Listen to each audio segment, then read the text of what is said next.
director level people and how to manage people basically in that period of time. Right. So, can you share a client success story from your time at Keysight?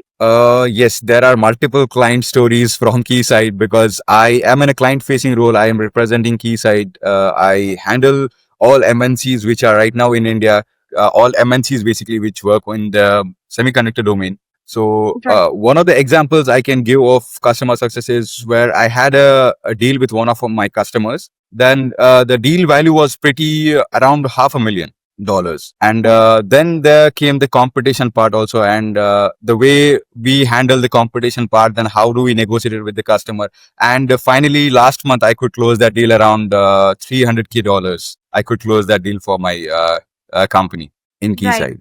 Yes. We always talk about our success and also the work that we do. But we somehow ignore the challenges that we face throughout the journey. I would like to, and challenges are good because that shape your skills and also approach towards work and life. So, what are the challenges that helped you to shape your resilience in your career journey? Yes, when you are in a client facing role, you face multiple challenges. So, the first challenge being you represent a company and you are the first point of contact for your client, and they can call you anytime. So, that's one challenge. We get calls multiple times a day. They can call you anytime.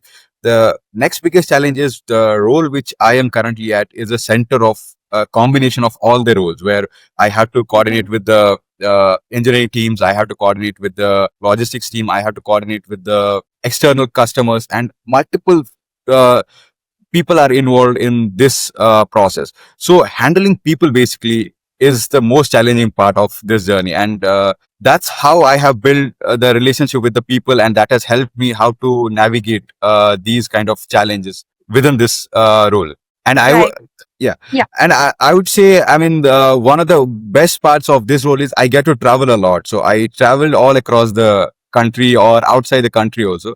So the one more challenge is that early flights. I don't like early morning flights at all. So because of this role, I had to come out of that challenge also. I used to sleep a lot in the morning and all. I never used to get up so early. But this role, these challenges have helped me to transition into a early wake up person also. Right. Also, having that traveling from work or in work, it actually puts you outside your comfort zone, and that helped in your long-term journey. That's what I believe. And whichever work you do, traveling and meeting people and new people, and having that learning also from those new people, it's really essential for everyone. Yes.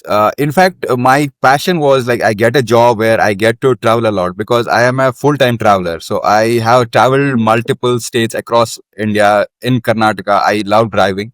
So weekends I take out my car and just go out for a drive. And this job itself was like a blessing because it is a blend of technology and uh, commercial side of it. So it was a kind of techno-commercial role which I always wanted to be in, and meeting different people all across the world. Right.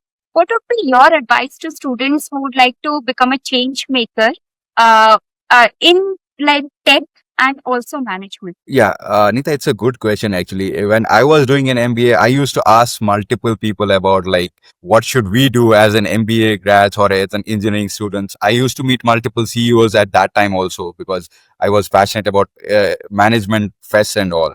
So one suggestion I would like to give to the current people in ABBS or who are pursuing MBA career is that don't restrict yourself to the classroom. There is a whole lot of learning which is outside classroom. I would honestly say that I never used to attend 100% of the classes. My attendance was around 50%, and my 50% used to be attending events representing my college at different levels. And that has actually helped me becoming what I am today, and how the way I am handling myself today is mostly out of the classroom learnings, which is a part of MBA basically, because MBA is not Right. a engineering subject where you have to focus on your basic mathematical concepts and you have to sit in the class. MBA is like more of a open field market. You just go around and see what is happening around, and it's more of a common sense outside you learn from the classrooms. So that is one Right. suggestion from my side too. Or maybe sometimes I get into the debates whether attendance is compulsory or all these things. I have had a multiple debates in ABBS